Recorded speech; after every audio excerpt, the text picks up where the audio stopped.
Hi guys, ngayong araw nga, samahan nyo ako. Hahanap tayo ng matandang manok.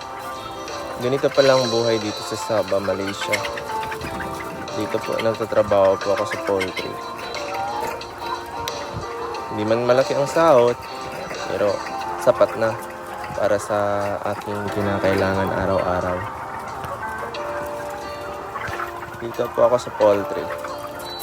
Dito po ako banda sa may Kota Kinabalu sa KK po ng Sabah, Malaysia. Yan nga po, ang ginagawa ko ngayon dyan is naghahanap po ako ng manok na matanda.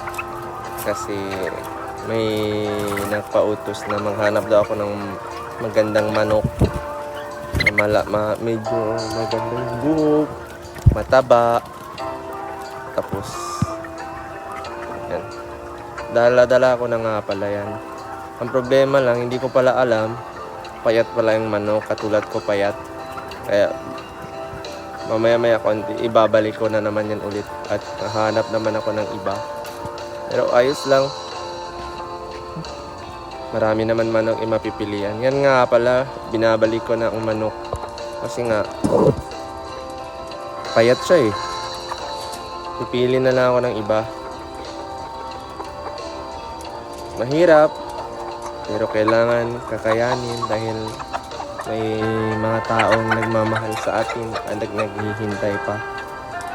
At alam ko naman sa sarili ko na balang araw, hindi lang ang lahat ng pagod at hirap at pagtitiis ko ay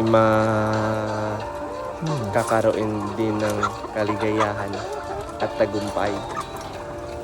Bilang isang OFW dito sa Sabah, Malaysia, hangat ko na maging mabuti para sa aking sarili. Sa totoo lang, noong unang panahon,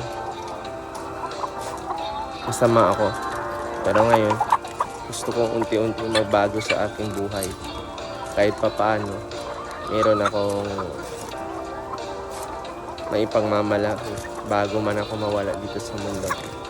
Maraming salamat nga pala. Abangan nyo po ang next upload video ko. Maraming salamat.